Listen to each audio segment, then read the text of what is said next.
Hi friends, welcome to Pratyush channel. నేను మీ లక్ష్మిని మాట్లాడుతున్నాను. అందరూ ఎలా ఉన్నారు? బాగున్నారా? నేనైతే చాలా బాగున్నాను. ఈ రోజు నేను చేస్తున్న రెసిపీ ఏంటంటే ఫ్రైడ్ రైస్ చేస్తున్నానండి.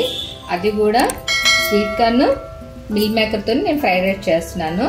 సో నేను 2 స్వీట్ కార్న్ తీసుకున్నాను, కొద్దిగా మిల్ మేకర్ తీసుకున్నాను, టమాటా ఆల్రెడీ తెలుసు కదా మసాలావి. రైస్ అండి, ఆల్రెడీ స్టవ్ వెలిగించుకున్నాను, బాండి పెట్టి ఆయిల్ కూడా వేసాను. ఆయిల్ అయితే హీట్ ఎక్కింది. నేను ఈ మధ్య వీడియోస్ ఎందుకు చేయట్లేదో మీకు చెప్తాను. మా బాబు మాల వేసుకున్నారండి, అయ్యప్ప మాల. సో అందుకనే మనం అల్లం వెల్లిపాయ పేస్ట్లు ఏమి తగలకంటే నేను ఓన్లీ ఫ్రైడ్ రైస్ చేస్తున్నాను.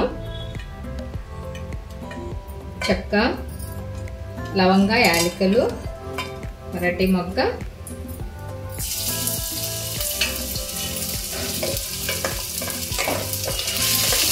సో ఇవి కొద్దిగా ఫ్రై అయిన తర్వాత మనం ఇంకేం మసాలాలు తీసుకోవట్లేదు కాబట్టి డైరెక్ట్గా పచ్చిమిర్చి నేనైతే 4 కట్ చేశానండి.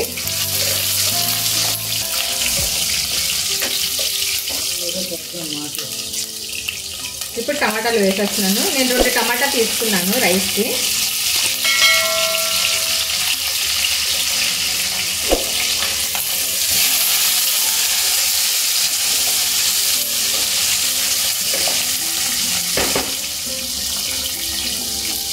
కొద్దిగా సాల్ట్,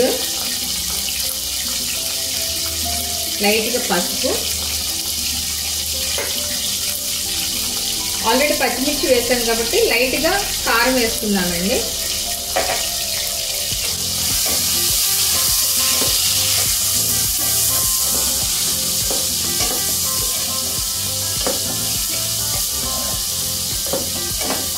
ఇప్పుడు టమాటా మగ్గింది కదా, మిల్ మేకరు, 2 స్వీట్ కార్న్ కూడా వేసేద్దాం. నేను స్వీట్ కార్న్ కొద్దిగా ఎక్కువే తీసుకుంటున్నానండి, రైస్లోకి బాగుంటుంది అనేసి. ఇష్టమైతే వేసుకోండి, లేకుంటే ఒకటైనా మీకు సరిపోతుంది.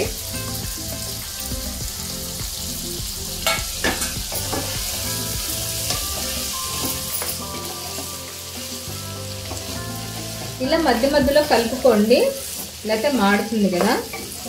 సో ఒక 2 మినిట్స్ కొద్దిగా మగ్గిన తర్వాత అప్పుడు రైస్ వేసేసుకోవచ్చు. A few moments later. చూస్తున్నారు కదండి, ఇప్పుడు బాగా మగ్గినాయి. ఇప్పుడు మనం రైస్ వేసేసుకోవచ్చు. పుదీనా లేదండి, పుదీనా కూడా వేసుకోవాలి. యాక్చువల్గా అయితే నేను కరెక్ట్గా డబ్బా రైస్ పెట్టానండి. ఇప్పుడు ఈ రైస్ వేసేసుకుందాం.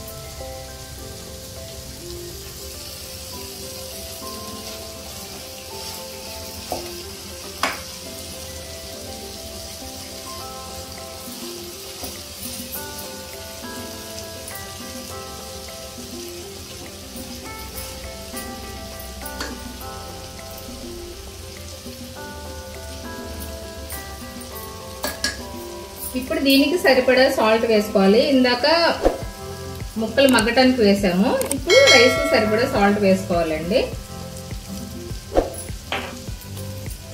ఇప్పుడు అంతా కూడా మిక్స్ చేసుకుందాం.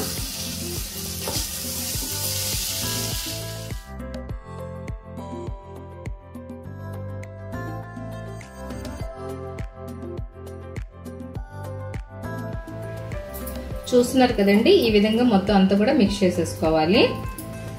స్వీట్ కార్న్ ఎక్కువ వేసుకోవటం వల్ల టేస్ట్ అనేది చాలా బాగుంటుంది. ఎందుకంటే ఇది స్వామిలకు కాబట్టి నేను దీనిలో ఉల్లిపాయ కానీ మసాలా ఉల్లి, వెల్లుల్లి, అల్లం కూడా నేను వేయలేదండి. సో ఉత్తిగానే చేశాను. ఇప్పటికిప్పుడు అనుకొని చేశానండి, స్వామి చేయమన్నారు కాబట్టి. నేను అందుకని వీడియోస్ కూడా నేను చేయలేకపోతున్నానండి, మాల్లో ఉన్నారు కాబట్టి బాబు. త్వరలోనే మళ్ళీ నేను మీకు వీడియోస్తో వస్తాను. సో ఇప్పుడు ఇది మనం ప్లేట్లో సర్వ్ చేసుకుందాం.